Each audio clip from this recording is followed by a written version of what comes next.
नमस्कार। बजट के इस विशेष कार्यक्रम में आपका स्वागत है। मैं हूं डॉक्टर प्रतीक श्रीवास्तव और मेरे साथ मौजूद हैं देश के प्रख्यात अर्थशास्त्री डॉक्टर गणेश कावड़िया। नरेंद्र मोदी जब चुनाव प्रचार कर रहे थे तब अक्सर वो एक बात किया करते थे, जनसभाओं में वो जनता से सवाल करते थे और कहते थे कि अच्छे दिन आने वाले हैं। ये बजट जो वित्त मंत्री अरुण जेटली ने पेश किया है उसमें लाख% का सवाल यही है कि क्या अच्छे दिन आएंगे, और अच्छे दिन आ रहे हैं या नहीं आ पाएंगे या आने वाले हैं। इन तमाम प्रश्नों के उत्तर देने के लिए मेरे साथ मौजूद हैं अर्थशास्त्री डॉक्टर गणेश कावड़िया। आपका स्वागत है। धन्यवाद प्रतीक जी। जैसा कि मैं कह रहा हूं कि नरेंद्र मोदी का ये बड़ा फेमस नारा था और इस नारे को जनता ने हाथों हाथ लिया भी और उसी वजह से वो प्रधानमंत्री भी बने और बीजेपी को पहली बार स्पष्ट बहुमत मिला। और अगर मैं ये कहूं कि ये भाजपा सरकार का बजट है, क्योंकि अभी तक जो बजट थे वो एनडीए के बजट थे, पहली बार बीजेपी सरकार का ये बजट है, तो सवाल ये है कि क्या इस बजट से अच्छे दिन आएंगे, क्योंकि मोदी जी कहते थे कि अच्छे दिन आने वाले हैं। प्रतीक, इस बजट को आप देखें तो ये आंकड़ों का इतना पुलिंदा नहीं है जितना नीतियों का पुलिंदा है, और इसके असर को समझने या जानने के लिए आपको 2 या 3 साल की प्रतीक्षा करनी पड़ेगी। धीरे धीरे सक्सेसिव इम्पैक्ट आएगा। मोदी जी ने एक और बात कही थी, अच्छे दिन के साथ साथ एक बहुत बड़ी बात कही थी, सबका साथ सबका विकास। और इस बजट में उन्होंने अर्थव्यवस्था के उन सब मुद्दों को टच करने की कोशिश की है, अर्थव्यवस्था के हर कोने को, हर वर्ग को टच करने की कोशिश की है जो विकास में कंट्रीब्यूट कर सकें। तो इस मामले में ये बजट बहुत बहुत महत्वपूर्ण है और नीतिगत और ऐसी कई सारी नीतियाँ जो 10 साल से प्रतीक्षा में थी, अर्थव्यवस्था सेकंड इकोनॉमिक रिफॉर्म्स की बात करती थी, उन मुद्दों को ये टच किए। डॉक्टर कावड़िया, मेरा सवाल ये है कि बजट केवल आंकड़ों का पुलिंदा नहीं होता, बजट एक तरह से नीतियों का एक मार्गदर्शन होता है कि वो देश किस दिशा में जाना चाहता है, देश की अर्थव्यवस्था, देश का उद्योग जगत, देश का व्यापार जगत, खेती किसानी किस दिशा में जाएगी और उसके लिए बजट किस तरह से सहयोग करेगा। अगर हम उसकी बात करें तो ये आर्थिक सुधारों की ओर अग्रसित करने वाला बजट है क्या? बिल्कुल, एक आर्थिक सुधारों का है। और एक इससे भी और इम्पोर्टेंट बात थी कि हमारी देश की अर्थव्यवस्था में जो कृषि का हिस्सा है, कृषि का उत्पादन है, कृषि क्षेत्र है, उसको बजट लगभग टच नहीं करता था। ये मान के चलते थे कि एग्रीकल्चर प्राइवेट सेक्टर का मामला है और सरकार को इससे कुछ नहीं करना है। लेकिन 125 या 130 करोड़ की जनसंख्या और खाद्य सुरक्षा का एक्ट हमने लागू कर दिया, तो इस सरकार ने इस बात को एहसास किया कि बिना कृषि के विकास से इस अर्थव्यवस्था के विकास को सस्टेन नहीं करा सकते।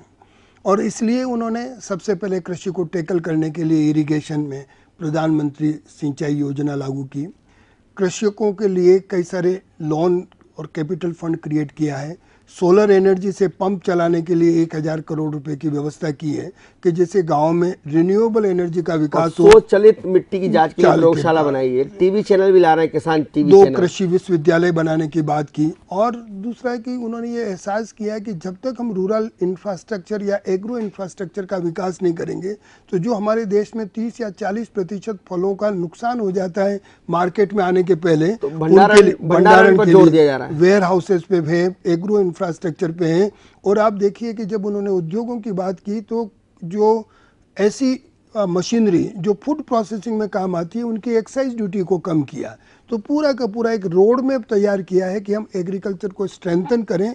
और उसके साथ न केवल एग्रीकल्चर को स्ट्रेंथन करने की बात की, लेकिन यह भी चिंता थी कि इस बार मानसून खराब है, कहीं ऐसा ना हो कि हम इन्फ्लेशन के दबाव को सहन नहीं कर पाए।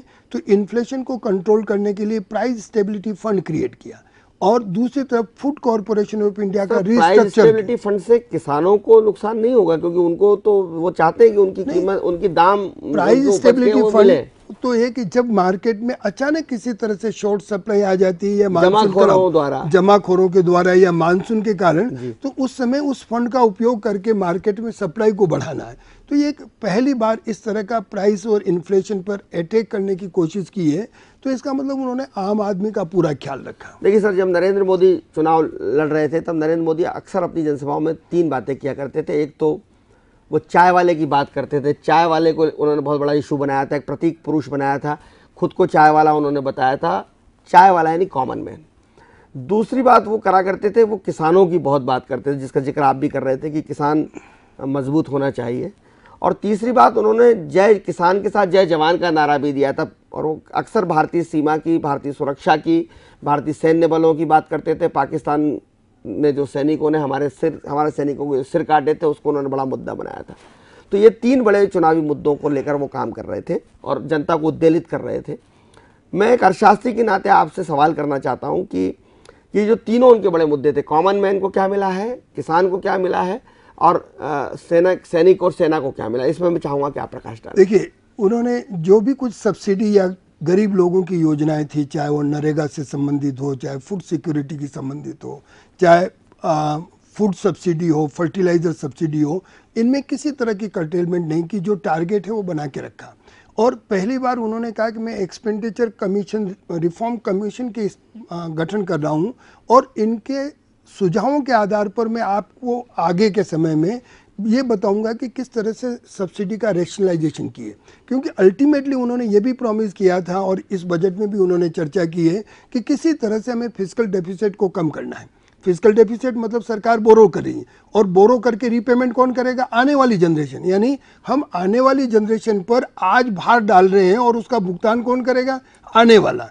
ये कोई सस्टेन मॉडल नहीं है। तो इस बार उन्होंने, ये मॉडल तो ब्राजील में फेल हो गया है, सब जगह दुनिया में। हमें अपने को सस्टेन करना पड़ेगा, और नैतिकता भी ये कहती है कि हम अपने खर्चे के लिए आने वाली जनसंख्या को टैक्स करें, ये कतई नहीं है। इसलिए उन्होंने कहा कि जितने भी रेवेन्यू के टारगेट पुरानी सरकार ने दिए, मैं उसको मेंटेन कर रहा हूं, और मेरा फिस्कल डेफिसिट इस साल 4.1 होगा, और इसको धीरे कम करते करते 2017 में मैं जो 3% का हमारा एक्ट है, उस एक्ट पर ले आऊँगा। तो न केवल उन्होंने इन 6 महीनों की चर्चा की है या 10 महीनों की चर्चा की है, बल्कि आने वाले समय में रोड मैप दिया है कि हम कैसे एक्सपेंडिचर का रेशनलाइजेशन करेंगे। नरेगा के अंदर बहुत बढ़िया काम किया कि उन्होंने कहा मैं टारगेट कंपनी कर रहा हूँ, रोजगार उतना ही गरीब लोगों को दिलवाऊंगा, लेकिन वो जो रोजगार है वो किसी तरह से प्रोडक्टिव एसेट क्रिएट करें। यानी जब तक हम रूरल इकोनॉमी में रूरल इंफ्रास्ट्रक्चर का विकास नहीं करेंगे, हम कभी विकास की बात नहीं कर पाएंगे। तो उस ग्रामीण जनसंख्या, स्किल इंडिया की जो बात, स्किल इंडिया की बात कर रहे हैं, स्मार्ट टाउन्स की बात कर रहे हैं, डिजिटल इंडिया की बात कर रहे हैं, एजुकेशन की बात कर रहे हैं, तो लगभग हर, यानी पहला एक ये बजट है जिसमें उन्होंने कहा है कि मैं इस साल 4 स्टेट्स में ऑल इंडिया मेडिकल इंस्टीट्यूट बना रहा हूँ, लेकिन यहाँ रुकूंगा नहीं। मेरा ये टारगेट है कि 2017 तक देश के हर राज्य में कम से कम एक ऑल इंडिया मेडिकल इंस्टीट्यूट हो, हेल्थ फॉर ऑल। वो 5 नए IIM भी खोल रहे हैं, 5 IIT भी खोली जा रही हैं, 2 कृषि विश्वविद्यालय खोले जा रहे हैं, एक स्पोर्ट्स यूनिवर्सिटी खोली जा रही है, और स्किल जम्मू कश्मीर में पहली बार अंतर्राष्ट्रीय स्टेडियम, और मणिपुर में अंतर्राष्ट्रीय खेल कॉम्प्लेक्स। तो पूरा मतलब इन्होंने केवल एक पक्ष को नहीं कि मुझे केवल इकोनॉमी के प्रोडक्शन को जम्मू सुधारना कश्मीर और है, नॉर्दर्न इंडिया जो है, उत्तर पूर्व भारत, बिल्कुल उसको भी दिया। पर ये कॉमन मैन का एक जो शिकायत थी चाय वाले की, अगर मैं बात करूँ कि चाय वाले को इससे क्या मिला, इनकम टैक्स की जो छूट मध्यम वर्गीय की बात थी, वो उतनी अच्छी नहीं बढ़ाई है, केवल 50,000 की छूट दी है, और बुजुर्गों को भी थोड़ा सा उन्होंने छूट जरूर दी है, रियायत थोड़ी सी दी है। आपको नहीं लगता है थोड़ी ज़्यादा होना चाहिए? बिल्कुल आप बहुत सही कह रहे हैं। लोगों की बहुत उम्मीद थी थोड़ा बढ़ा देंगे, लेकिन इनकम टैक्स को में बदलाव करना बहुत रिस्की पार्ट है, क्योंकि इनकम टैक्स का 80% रेवेन्यू राज्य सरकारों के पास जाता है। अगर आपने टैक्स लिमिट कम कर दी तो कलेक्ट तो सेंट्रल गवर्नमेंट कर रहा है, लेकिन जाएगा किसके पास? तो राज्यों के बजट गड़बड़ा जाते हैं। और दूसरा बात है कि इस बार इन्होंने पूरा फोकस एक्सपेंडिचर रिफॉर्म्स पर रखा, और ये कहा कि मैं आपके सामने बहुत जल्दी जीएसटी का रोड मैप लेके आ रहा हूँ। तो जब जीएसटी आना ही है तो इस समय डायरेक्ट टैक्स और इनडायरेक्ट टैक्स में बहुत ज्यादा बदलाव करने की आवश्यकता नहीं। शुल्क तो काफी घटाए उन्होंने, शुल्क बहुत रेशनलाइज किए, और स्पेशली उनके किए हैं जो इनपुट ओरिएंटेड है। कस्टम ड्यूटी में ऐसे इनपुट की कम की है जिससे भारत की कंपिटिटिवनेस बढ़े। दूसरे एक्साइज ड्यूटी में, जैसे फुटवियर इंडस्ट्रीज में एक्साइज ड्यूटी कम कर दी है, फूड प्रोसेसिंग इंडस्ट्री में एक्साइज ड्यूटी कम की है। कलर टेलीविज़न की जो कलर ट्यूब हम इंपोर्ट करते हैं, जो स्पेशली लोअर इनकम ग्रुप के लिए है, उनकी कस्टम ड्यूटी को नील कर दिया है। तो ऐसा नहीं है कि आम आदमी की परवाह नहीं की, इसीलिए उन्होंने नारा दिया कि सबका साथ सबका विकास। सर एक मैं आपसे जानना चाहूँगा कि अभी तक मैंने ये सुना था कि आदमी स्मार्ट होता है, फिर हमने सुना कि स्मार्टफोन होने लगे, अब मोदी जी कह रहे हैं कि स्मार्ट शहर भी होंगे। स्मार्ट शहर का मतलब ये है कि वहाँ हम डिजिटल फैसिलिटी सब दे दें, इंटरनेट की फैसिलिटी 70 अरब रुपए खर्च की जाएंगे। 70 अरब करके। एक्चुअली अगर नहीं करेंगे तो नतीजा क्या होगा कि इंदौर जैसे 25 शहर बना के रुक जाएंगे और इंदौर के ऊपर इतना दबाव आ जाएगा कि आप उसको बियर नहीं कर पाओगे, चाहे आप BRTS ले आओ चाहे और कोई स्कीम ले आओ। यहाँ के ट्रैफिक को पलायन को रोकने की कोशिश हाँ, है ये पलायन को रोकना और विकास को बैलेंस करना। तो जब तक हम विकास के अलग अलग केंद्र नहीं बनाएंगे तब तक मेट्रो सिटीज पर जो प्रेशर है वो कम नहीं होगा। तो ये एक बहुत बड़ी सोची हुई है कि हम अर्बन एरियाज का डिसेंट्रलाइज कैसे करें कि पूरा, और इसके लिए सरकार केवल प्राइवेट पार्टनरशिप की बात नहीं कर रही है, खुद इनिशिएट कर रही है। और एक और बड़ा काम जो इन्होंने किया है, FDI इन डिफेंस। बहुत सेंसिटिव इशू था, बहुत चीज़ें थी। 26 इन्होंने कहा कि हम 26 से लगाकर 49 कर रहे हैं foreign direct investment defence production में, लेकिन मैनेजमेंट कौन सा होगा? Indian management. ताकि हमारे देश की सुरक्षा को खतरा ना हो। सुरक्षा को खतरा नहीं हो, और जो हम इंपोर्ट कर रहे हैं औजार और दूसरी चीज़ें, हथियार, वो हम इंपोर्ट नहीं करें, हमारे यहाँ प्रोडक्शन हो तो हमारा जो इंपोर्ट बिल है वो कम हो जाएगा और एक्सपोर्ट करेंगे। बीजेपी FDI का विरोध कर रही थी, रेलवे में भी FDI लाई है, इस बजट में भी लाई है और बजट में भी आर्म फोर्स में FDI लाया जा रहा है। FDI का कभी विरोध नहीं, उन्होंने रिटेल में FDI का विरोध किया और ये कहा कि रिटेल में ऐसी टेक्नोलॉजी की आवश्यकता नहीं है कि फॉरेन पूंजी आए, हमारा देशी व्यापार संगठन है। छोटा किराना व्यापारी को बचाना चाहते थे। और जहाँ जरूरी है, जरूरी कहाँ है कि हमारा इंपोर्ट रुकेगा इससे। अगर हम डिफेंस के चीज़ें हमारे यहाँ बनाने की कोशिश करेंगे, बनने लगेंगी, तो न केवल हमारा इंपोर्ट बिल कम होगा बल्कि हम एक्सपोर्ट करेंगे। और देश की आवश्यकता है डिफेंस का, कंप्रोमाइज नहीं कर पाएंगे भुगतान, और हम कंप्रोमाइज नहीं कर सकते हैं। आज बाकी चीज़ों के लिए कंप्रोमाइज कर सकते हैं लेकिन देश की सुरक्षा के लिए कंप्रोमाइज नहीं कर सकते हैं। तो ये बहुत अच्छा। मैंने जैसे आपसे 3 पॉइंट पूछे थे, कॉमन मैन और जवान और किसान। किसान की बात भी आपने काफ़ी विस्तार से बताई, लेकिन जवान के लिए 1 पेंशन 1 रैंक ये है। उसके अलावा भी कई सारी वेलफेयर जो स्कीम है, 300 करोड़ की स्कीम सुरक्षा बलों के लिए मजबूत करने के लिए लगाई है, 300 करोड़ की। और अल्टीमेटली प्रतीक जी ये देखिए कि अगर देश का विकास होगा तो उसका लाभ आम आदमी को भी होगा, किसान को भी होगा और सैनिक को भी। हाँ, जब आप देश आगे बढ़ता है तो देश में रहने वाला अगर देश की विकास नहीं होगी, ग्रोथ रेट 5 है 4% रह जाएगी तो हम कहीं उम्मीद नहीं कर सकेंगे। तो ये एक अच्छा रोड मैप है और उसका लाभ सबको मिलेगा। सरकार कह रही है, नरेंद्र मोदी और उनके वित्त मंत्री जेटली जी कहते हैं कि GDP बढ़ाना चाहते हैं। गैस डीजल पेट्रोल के दाम बढ़ा दिए, GDP बढ़ गई है क्या? ये GDP नहीं, GDP बढ़ाने के लिए GDP का मतलब तो यही हो गया, गैस डीजल पेट्रोल के दाम बढ़ा दीजिए आप। बढ़ा दिए उन्होंने। नहीं, वो तो देखिए जो चीज़ें इंटरनेशनल मार्केट में है, और अगर इराक का इशू है और वहाँ से क्रूड ऑयल महंगा मिल रहा है, तो कोई भी सरकार, चाहे कांग्रेस हो चाहे BJP हो चाहे और भी आ जाए, इस देश को बिना इसके पैरिटी बिठाए नहीं चला सकते आप। और वो डीजल की प्राइसेस का आज नहीं 5 साल पहले ये डिसीजन हो चुका था कि हम इंटरनेशनल पैरिटी से इसको बिठाए रखेंगे। लेकिन और आम जनता डीजल पेट्रोल की प्राइस से इतनी डिस्टर्ब नहीं है जितनी बेरोजगारी से डिस्टर्ब है। आम जनता डीजल पेट्रोल गैस की प्राइसेस से इतनी डिस्टर्ब नहीं है जितनी इन्फ्लेशन से डिस्टर्ब है। इसलिए बजट को इस आधार पर देखिए कि क्या उसने एम्प्लॉयमेंट जनरेशन का काम किया है, क्या उन्होंने इन्फ्लेशन को कंट्रोल काम में। ये बजट एम्प्लॉयमेंट जनरेशन का काम कर पाएगा? बहुत काम करेगा। 2 बातें देखिए कि पहली बार उन्होंने स्मॉल एंड मीडियम इंटरप्राइजेस के लिए 1000 करोड़ रुपए की व्यवस्था की है। उनके अगर 25 करोड़ तक का है तो 15% कैपिटल अलाउंस की बात की है उन्होंने। और ऐसे एंटरप्रेन्योर जो पहली बार फर्म स्टैब्लिश कर रहे हैं उनको सब्सिडी दे रहे हैं, उनके लिए कम लोन की व्यवस्था कर रहे हैं। तो इतना देखिए, जितना भी एम्प्लॉयमेंट जनरेशन है वो स्मॉल स्केल इंडस्ट्री से आएगा। लार्ज स्केल इंडस्ट्री से आप बहुत ज्यादा एम्प्लॉयमेंट की एक्सपेक्ट नहीं, वो तो आपको हट इंडस्ट्रीज भी डेवलप करना पड़ेगी। और दूसरा खेतों में किसानों के इंफ्रास्ट्रक्चर को बुश करने के लिए कितना बड़ा मैप दिया है। और तीसरी बात और है कि सेविंग को, जो अभी तक हमारा सेविंग रेट किसी जमाने में 36% थी, जो गिरकर इस बार 29% हो गई है। और अर्थशास्त्र का विद्यार्थी ये जानता है कि बिना बचत के विकास संभव नहीं है, निवेश कहाँ से आएगा। और उस सेविंग को बढ़ाने के लिए उन्होंने जो इनकम टैक्स में 80C की लिमिट 1 लाख थी उसको बढ़ाकर 1.5 लाख किया। PF में जो आपका टोटल डिपॉजिट 1 साल में 1 लाख था उसको बढ़ाकर 1.5 लाख किया। किसान विकास पत्र से जो नॉन बैंकिंग सेविंग थी उसको मोबिलाइज करने की कोशिश की है ये। और न केवल इतना बल्कि कैपिटल मार्केट में भी रिफॉर्म्स किए हैं। पब्लिक सेक्टर जो बैंक से उनके शेयर को बेचना और direct retailer. Sir, share market में आर्थिक सर्वेक्षण आने के बाद गिरावट क्यों आई? आर्थिक सर्वेक्षण में गिरावट इसलिए आई कि उनको उम्मीद थी कि शायद ये कुछ नहीं करेगा, लेकिन आज देखिए 500 पॉइंट का जंप लिया उन्होंने। तो शेयर मार्केट ने जब इस बात को समझा कि एक्साइज ड्यूटी में रिफॉर्म्स किया है, बचत को रिफॉर्म्स करने की कोशिश की है, रिटेलर्स केवल बचत करें ऐसा नहीं, वो अपनी बचत को कहाँ इन्वेस्ट करें, कैपिटल मार्केट में। इसलिए शेयर जो बैंकों के शेयर थे वो सीधे रिटेल में रिटेल कस्टमर को बेचने की बात की है, म्यूचुअल फंड को रिफॉर्म्स करने की बात की है, इंफ्रास्ट्रक्चर डेवलपमेंट फंड क्रिएट करने की बात की है, और रियल एस्टेट में फॉरेन डायरेक्ट इन्वेस्टमेंट की बात की है। तो ये सब चीज़ें ऐसी है जो रोजगार का सृजन करेगी। डॉक्टर कावड़िया, मैं आपसे एक बहुत गंभीर और महत्वपूर्ण मुद्दे पर चर्चा करना चाहता हूं कि नरेंद्र मोदी का जो चुनाव प्रचार अभियान था, बीजेपी का जो चुनाव प्रचार अभियान था, वो बहुत कुछ महंगाई पर केंद्रित था और बीजेपी ने महंगाई को बहुत बड़ा मुद्दा बना रखा था और ये कह रखा था कि मनमोहन सिंह की सरकार 10 साल में महंगाई पर लगाम नहीं लगा पाई है।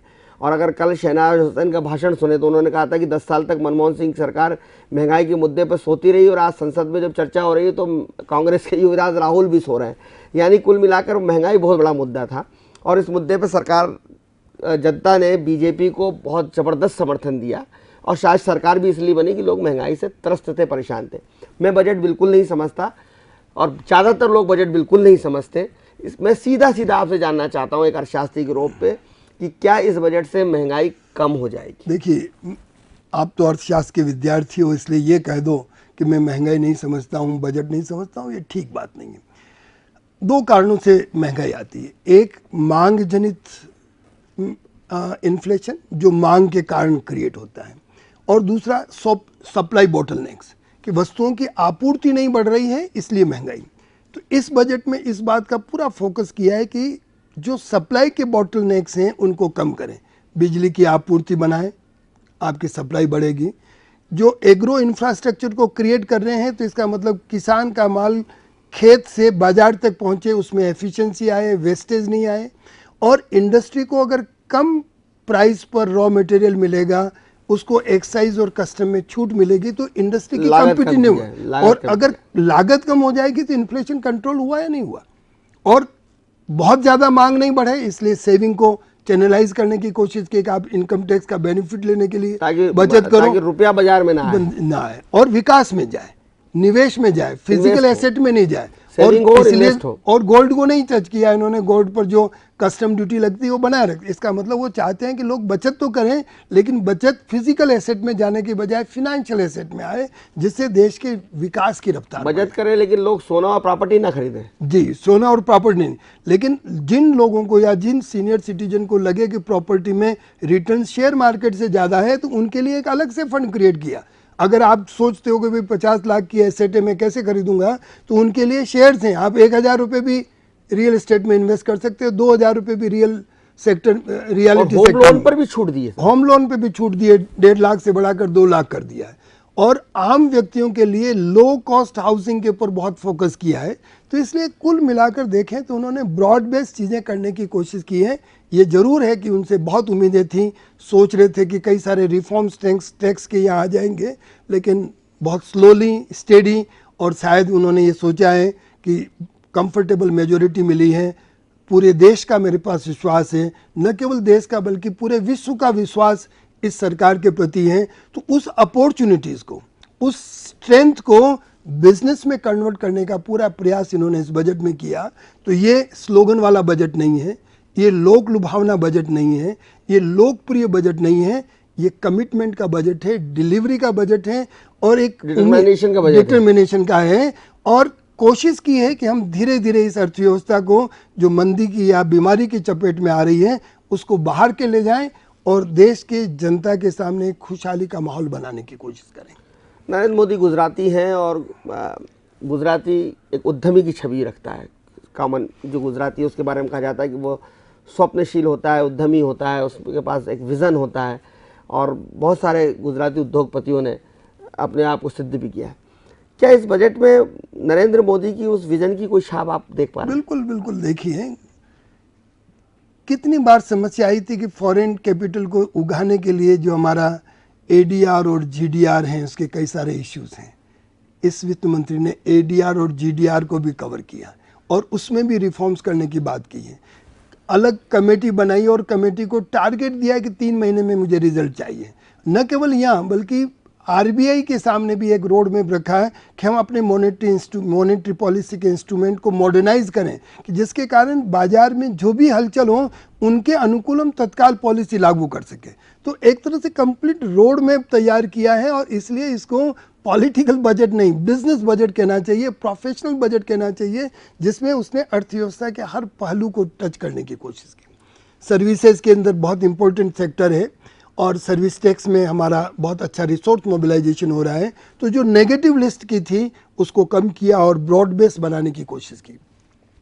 लेकिन फिर भी कई सारे मुद्दे हैं, हिम्मत दिखानी चाहिए थी, लेकिन चूंकि इंफ्रास्ट्रक्चर को जो जिस तरह से फोकस किया, लेकिन फिर भी हिम्मत दिखानी चाहिए थी, हिम्मत दिखाई देनी चाहिए थी। आज भी जो मैं समझता हूँ, मैंने जो थोड़ा बहुत अध्ययन किया है, सड़कों के लिए या बिजली के लिए और ज़्यादा कर सकते थे। अब कर्ज रखने के लिए रिसोर्सेज चाहिए थे, और रिसोर्स चाहने के लिए क्या चाहिए था, या तो टैक्स लगाते या डिसइन्वेस्टमेंट करते।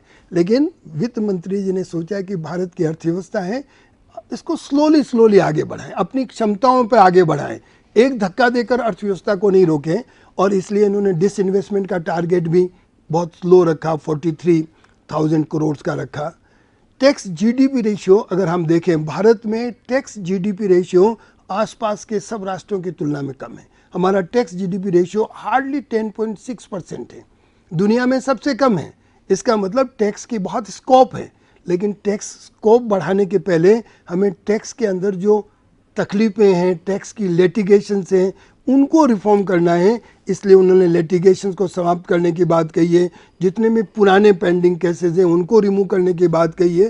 तो इस तरह से एक टैक्स एडमिनिस्ट्रेशन को सुधार कर फिर रियली देखेंगे कि कितनी हमारी क्षमता है। सर, काला धन, महंगाई के बाद अगर इस देश का बहुत ज्वलंत मुद्दा है काला धन, और नरेंद्र मोदी ने चुनाव में काला धन को बहुत प्रमुखता से उठाया था, और विजिलेंस के माध्यम से कोई सूची भी जारी की थी, कुछ स्विस बैंक की भी सूची अक्सर सोशल मीडिया पर जारी होती थी, भगवान जाने वो कितनी सच है नहीं। सरकार में आने के तुरंत बाद इन्होंने एसटीआई का गठन भी किया, हालांकि सुप्रीम कोर्ट के निर्देश पर किया, लेकिन किया।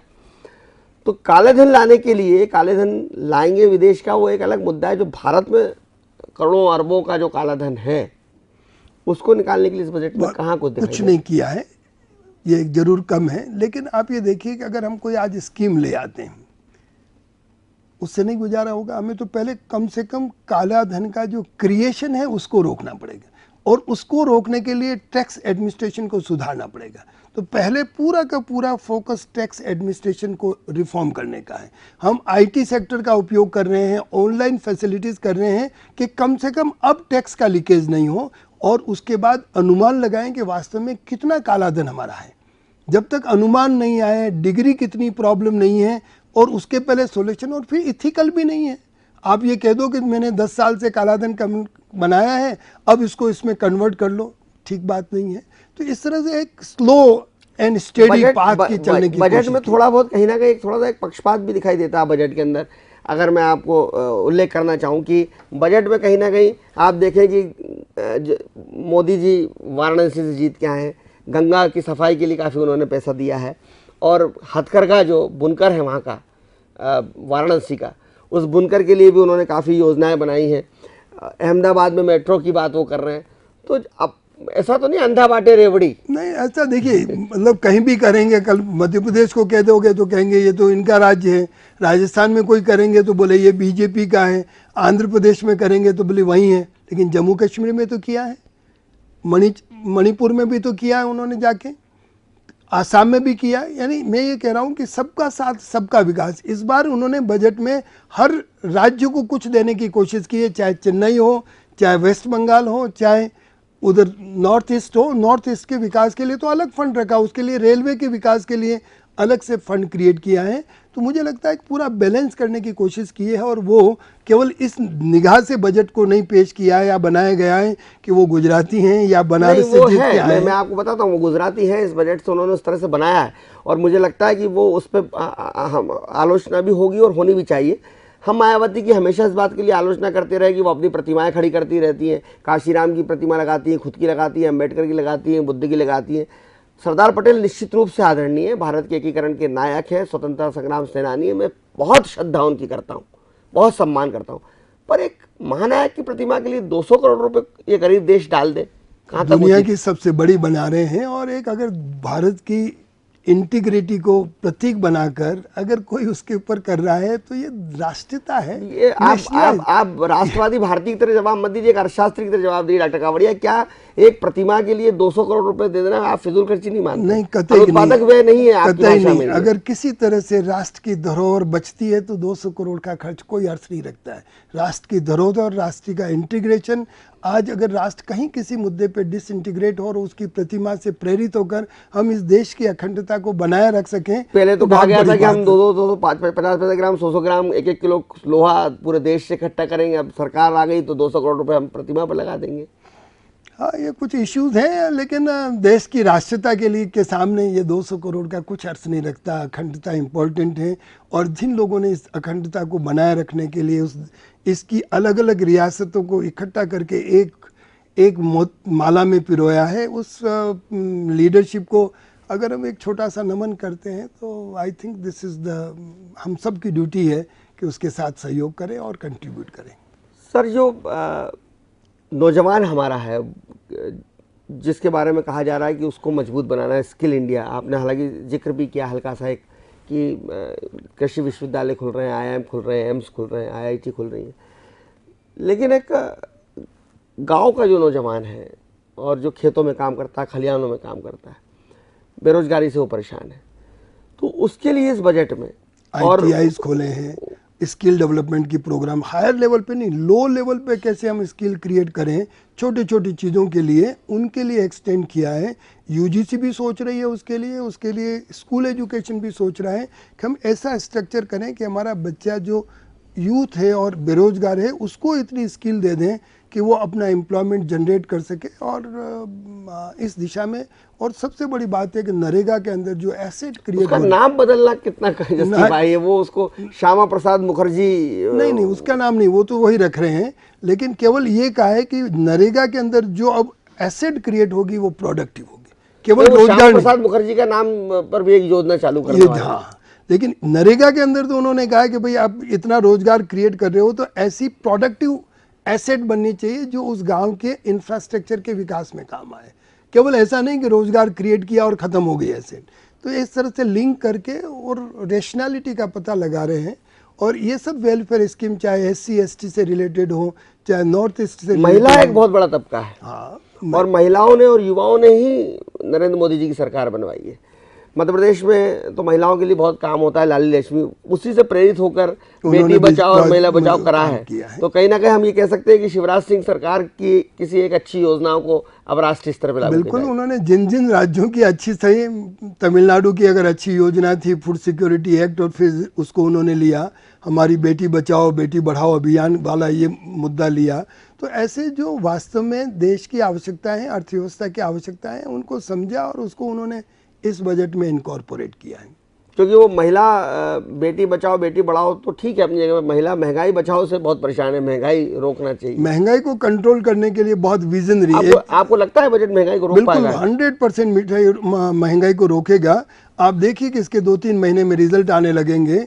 एक तो पहली बार है कि इस बार जब एहसास हुआ कि एग्रो प्रोडक्ट की प्राइसेस बढ़ रही हैं, हालांकि हमेशा आप देखिए सीजनल वेरिएशन में जुलाई का महीना प्राइसेस के हिसाब से पीक रहता है, लेकिन जो ये लगा कि प्राइसेस प्याज की या दूसरी की बढ़ने लगी है, उन्होंने तत्काल उसके लिए रिफॉर्म्स के रास्ते लगा लिए। ऐसा नहीं कि ऊंचाई 100 पे चले जाएंगे और फिर नींद खुलेगी और जब हम इंपोर्ट करके प्याज बुलाएंगे तो वो बंदरगाह पे आके रहेगा, खाली होगा, तब तक यहाँ नई फसल आ जाए। नए बंदरगाह भी बनाए जा रहे हैं, नए बंदरगाह बनाए जा रहे हैं।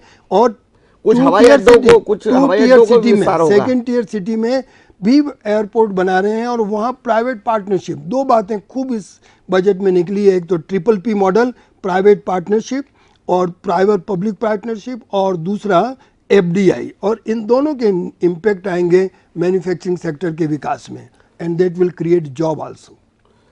बंदरगाह भी बनेंगे, हवाई जहाज भी बनेंगे, हवाई अड्डे भी बनेंगे, और आप जैसा कि कह रहे हैं कि गांव में, खेत में, खलिहान में किसानों के लिए योजनाएं भी बनाई जा रही हैं।